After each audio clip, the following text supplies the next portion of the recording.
Lex urebe serivisi nabika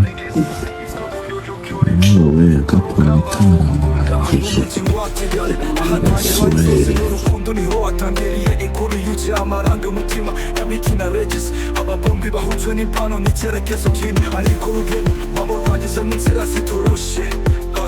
Mbabarira Regis, mbabarira niko wakipromote yarese, ariko byose yarubuza kuko Regis yaritwaye Miki ndetse kandi bayimejwaga aragenda akaramwika, ariko adafite icyo yakora. Se uko bahuye Miki yari umukobwa uzi ubwenge ukunda umuziki no gufasha abahanzi bakizamuka, naho Regis yari umuhungu ushyira imbere inzozi ze zo kuba umwe mu bagize uruganda rw'imyidagaduro. Bahuriye mu gitaramo cyari cyateguwe na Gipromota, itsinda ry'abahanzi n'abategura ibitaramo mu Rwanda.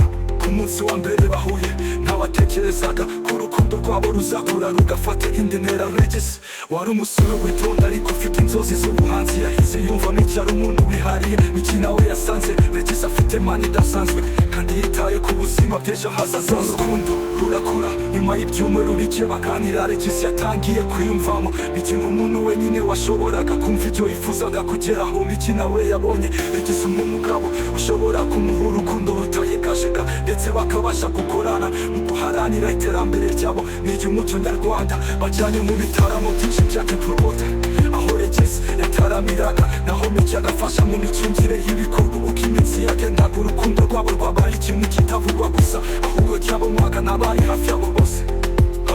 Ibigeragezo by'uru rukundo rwabo uko bisanzwe nta rukundo rutagira ibibazo, hari igihe ibikorwa by'imyidagaduro byatumaga batabona umwanya wo kuba hamwe. Rimwe na rimwe bikagira ingaruka ku mubano wabo. Gipromota yateguraga ibitaramo mu bice bitandukanye by'igihugu, bikaba ngombwa ko Regis agendana iminsi myinshi. Ibintu byatangiye kunaniza Miki, hari n'igihe itangazamakuru ryanditse inkuru zivuga ko Regis yaba afitanye umubano n'undi mukobwa w'umunyamuziki. Miki yarababaye ariko aho guhita yemeza ibyo yabonye, yahisemo kuganira na Regis ubudahemuka n'ubwizigera. Nicyo byabafashije gusohoka muri ibyo bigeragezo byose. Urukundo ruganisha ku rushinga. Nyuma y'imyaka ibiri bakundana, Regis yafashe icyemezo cyo kwambika Miki impeta mu gitaramo cy'igitangaza cya Gipromota. Imbere y'imbaga y'abafana Regis yafashe mikoro maze avuga ati: Miki wambereye inshuti, wambereye umujyanama, wambereye umwizerwa. Ndashaka ko tuba umuzambere w'umugore wanjye. Miki yaraturitse ararira maze yemera atazuyaje bikiye ku rukundo, kwizerana no gufashanya. Miki na Regis bigishije benshi ko urukundo nyarwo rutemwa n'amakuba. Ndabarira Regis, urukundo rwabo rurijyana aho wambereye mwizerwa. Ndashaka ko tuba umwe uzambere umugore wanjye. Miki yaraturitse ararira maze yemera atazuyaje bikiye ku rukundo, kwizerana no gufashanya. Miki na Regis bigishije benshi ko urukundo nyarwo rutemwa n'amakuba.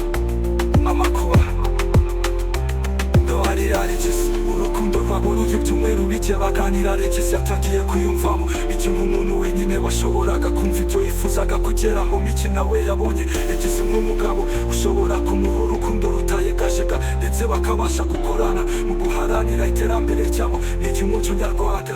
Bajyanye mu bitaramo byinshi bya Gipromota, ariko byose ari ubusa kuko Regis yaritwaye Miki ndetse kandi bayimeje agakenda akaramwika ariko arafite isoko.